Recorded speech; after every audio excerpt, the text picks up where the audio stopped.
Assalamualaikum warahmatullahi taala wabarakatuh dan salam sejahtera kepada semua. Okey, sekali lagi bersama dengan saya Cikgu Abdullah di channel Matematik SSM tingkatan 2. Okey, kita dah masuk bab 10 kecerunan garis lurus. Okey, apa yang pelajar pelajari ialah kecerunan sajalah dalam tajuk ni. So cikgu ambil contoh ni daripada buku teks lah untuk memudahkan pelajar mengulang kaji. Okey, kita pergi pada contoh yang pertama.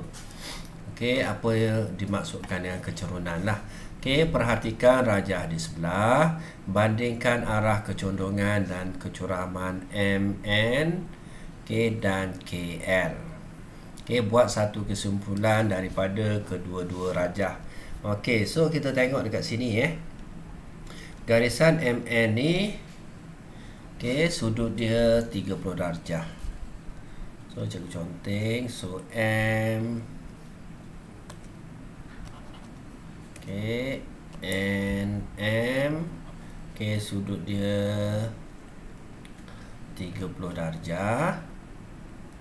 Okey, dan garisan KL. So kita ada lagi satu KL, sudut dia 45 darjah. So dekat sini kita boleh buat kesimpulan kecondongan KL ni lebih tinggi lah. Okey, compare dengan MN. Sebab apa? Sebab sudut dia semakin besar. Jadi kesimpulan dekat sini kita boleh buat apa? Okey, semakin tinggi kecerunan, semakin tinggi nilai sudut, ataupun semakin tinggi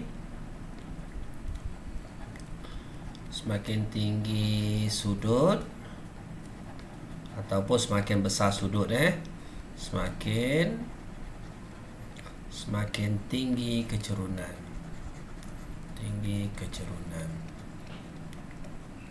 Okey, kecerunan ni inilah ni cerun ni, cerun bukit tu. Okey, kecerunan. Ni adalah kecerunan. Okey, so kita pergi contoh yang kedua Okey, daripada setiap rajah di bawah nyatakan zarah mencacang dan jarak mencacang dan jarak mengufuk di antara titik P dan titik R. Okey, so dekat sini kita nak cari jarak mencacang. Apa maksud jarak mencacang? Mencacang ni menegak lah. Mencacang ni menegak. Ni mencacang. Kalau mengufuk macam ni. Ni mengufuk. So sekarang ni daripada rajah ni yang cikgu lukis ni, nyatakan jarak mencacang. So jarak mencacang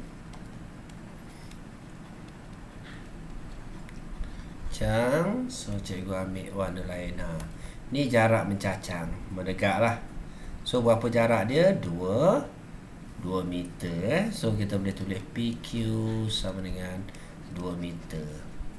Okey, seterusnya jarak mengufuk. So dekat bawah ni lah, jarak mengufuk. Okey, kat sini mengufuk ni straight yang dekat paksi X ni lah. So mengufuk QR sama dengan 4 meter. Okey, so settle. Contoh yang kedua, mudahnya untuk kecerunan ni. Okey, kita pergi contoh yang ketiga. Okey, daripada rajah di bawah kita nak tentukan kecerunan Okey, tentukan kecerunan garis lurus PQ dan BC. So kita nak cari kecerunan dekat sini. Okey, PQ dan kecerunan BC. Okey, perihalkan kecerunan garis PQ dan BC. Okey, kita tahu kecerunan sama dengan jarak mencacang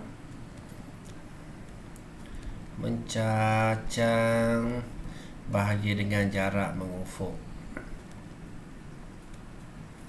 Okey, mudahnya Okey, so jarak mencacang dia kita kena kira petak ni lah. Kita kira petak dia. Okey, so ni mencacang 1, 2, 3, 4. So 4 lah. Okey, jarak mengufuk yang warna hijau ni, yang bawah ni, mengufuk ni 3. Okey, so kecerunan dia, kecerunan PQ PQ sama dengan 4/3. Mudah je. Okey, kalau keturunan BC. Okey, sama je formula dia. Okey, keturunan dan sama dengan jarak mencacang. So jarak mencacang dekat sini.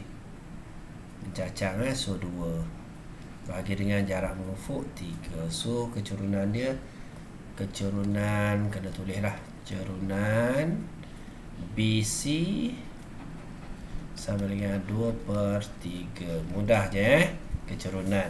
Okey, keturunan ni simbol dia M lah. Selain daripada keturunan, so kita boleh guna M kecil Okey, so settle 3 contoh. Kita pergi kepada contoh yang keempat.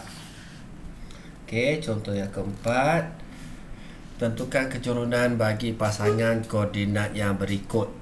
Okey, so dia bagi pada kita koordinat. First kali dia bagi pada kita koordinat. So A sama dengan titik A ni 31 dan B 67.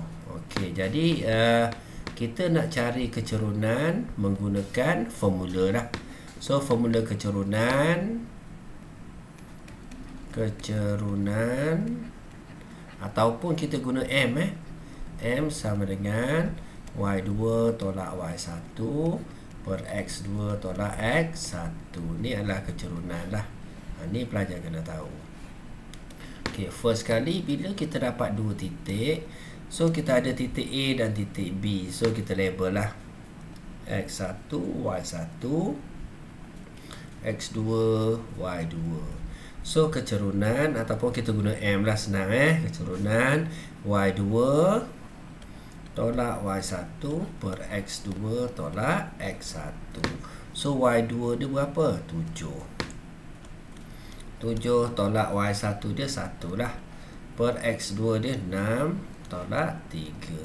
So dekat sini 6/3. 6 bahagi dengan 3 dapat 2. Okey, so keturunan dia, keturunan garis AB ni adalah 2 lah. Okey. Dan untuk soalan B. Soalan B, so kita ada titik PQ. So P kita ada 4, -1. Kita ada Q 3, 5. Tadi cikgu dah tunjuk X1 Y1, X2 Y2. So keturunan adalah M lah. Y2 tolak Y1, X2 tolak X1. So Y2 dia adalah 5. Tolak Y1 ni -1. Okay, per dengan X2 dia 3. Tolak dengan 4. So kita kira tolak-tolak jadi tambah. So 5 tambah 1 jadi 6. Per dengan 3 tolak 4. So kita dapat -1. So 6 bahagi -1. So kita dapat -6 keturunan dia. Mudah je menggunakan formula lah, formula. Okey, so kita settle contoh yang keempat. Okey, kita pergi lagi. Contoh yang kelima, tentukan keturunan bagi garis lurus berikut Okey, so garis lurus yang kita ada dekat sini lah. So macam mana kita nak cari keturunan dia? So dia ada 2 kaedah. Okey, keturunan kita boleh guna formula pintasan lah. Pintasan pun boleh So cikgu mudahkan pelajar. Pintasan Y, maksudnya garis yang memotong pada paksi Y. So kat sini 8. Okey, kita ada pintasan X. So pintasan X kat sinilah. Okey, pintasan maksudnya garisan yang memotong pada paksi X dekat sini.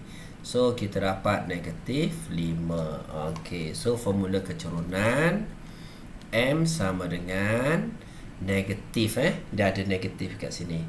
Negatif pintasan Y bahagi dengan pintasan X. So dekat sini negatif Pintasan Y dia 8 bahagi dengan negatif 5. So negatif-negatif kita potong lah.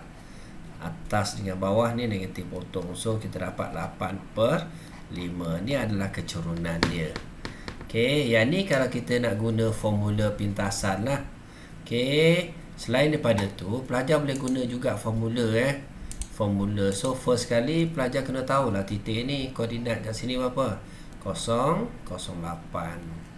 Koordinat kat sini berapa? Negatif 5, 0. Koordinat pelajar dan pelajar X1, Y1, X2, Y2. So kecurunan sama dengan Y2 tolak Y1 per X2 tolak X1. So Y2 dia adalah 8 lah, tolak Y1 dia adalah 0. Bahagi dengan X2 dia adalah 0. Tolak dengan X1 dia negatif 1. Negatif 1 apa? Negatif 5. So negatif-negatif positif lah. Ni tutup sikit. Okey, so negatif-negatif jadi positif. Jadi 8/5. Sama je. Pelajar boleh guna formula ni pun boleh. Okey, pelajar nak guna formula ni pun boleh juga. No problem. Okey, so kita pergi kepada soalan B. So soalan B, tentukan kecurunan. So cikgu buat B ni belah atas lah. Okey, so B kita ada pintasan dulu. Kita buat formula pintasan. Pintasan Y. Pintasan Y dia so 4 lah. Okey, pintasan X. Pintasan X ni bukan negatif X ni anak panah menunjukkan dia lah. Okey, pintasan X 3. So formula kecurunan negatif. Dia ada negatif pintasan Y bahagi dengan pintasan sin X. So negatif pintasan Y 4 per dengan pintasan X 3. So negatif 4/3. Nak guna formula pun boleh. Sama je kaedah dia. Okey, mudah je kan? Okey, seterusnya kita pergi kepada contoh 6. Okey, tentukan kecurunan apabila diberi pasangan koordinat. So dekat sini dia dah bagi koordinat. So sama je kaedah dia. Pelajar boleh guna dua kaedah tadi. Okey, kalau kita nak guna kaedah formula Y2 tolak Y1, X2 tolak X1. So pelajar label lah kat sini X1, Y1. Kalau kat sini X2, Y2. So Y2 dia adalah 8 tolak Y1 dia 0 per X2 dia adalah 0 tolak 4. So 8 bahagi dengan negatif 4. So kita dapat negatif 2. Mudah je. Kalau nak guna pintasan pun boleh, tak ada masalah. Okey tak pun pelajar boleh label juga koordinat ni sebenarnya. Okey, kalau kita label koordinat 0, 4. So pelajar tahu, okey 0, 4 kat sini 0, 4. Okey, 0, 0 yang ni 40 ni. Sorry. Okey, kita pergi yang pertama dulu 40. So 40 kat sini lah. Ni 40. Okey, kat sini 08. So garisan dia macam ni lah. Okey, so pelajar kena tahu lagi satu bila dia condong macam ni, condong ke kanan, dia negatif lah. Okey, so settle untuk soalan A, settle. Untuk soalan B sama juga pelajar label dulu. X1, Y1, X2, Y2. So M sama dengan Y2 tolak Y1, X2 tolak X1. So Y2 dia ada 9 tolak Y1 0 bagi dengan X2 0 tolak negatif 3. So kita akan dapat 9 negatif-negatif jadi positif. So 9 bahagi 3. So kita dapat 3. Okey, kalau kita lukis gambar dia. So cikgu padam sini Okey, kalau cikgu lukis gambar dia negatif 3, kosong. Okey, negatif 3, kosong. So kat sinilah negatif 3, kosong Okey, kat sini 0, 0, 9. So kat sinilah. So dia condong macam ni. Bila condong ke kiri ni, nilai dia positif. Okey, so itu sajalah 6 contoh yang mudah. Okey, yang pelajar boleh rujuk buku teks lah. Okey, sambil-sambil pelajar tengok video cikgu. Okey, itu saja daripada cikgu untuk garis lurus. Boleh like, boleh komen dan boleh subscribe channel cikgu Okey, so kita akan jumpa kepada part yang kedua lah. Terima kasih. Assalamualaikum.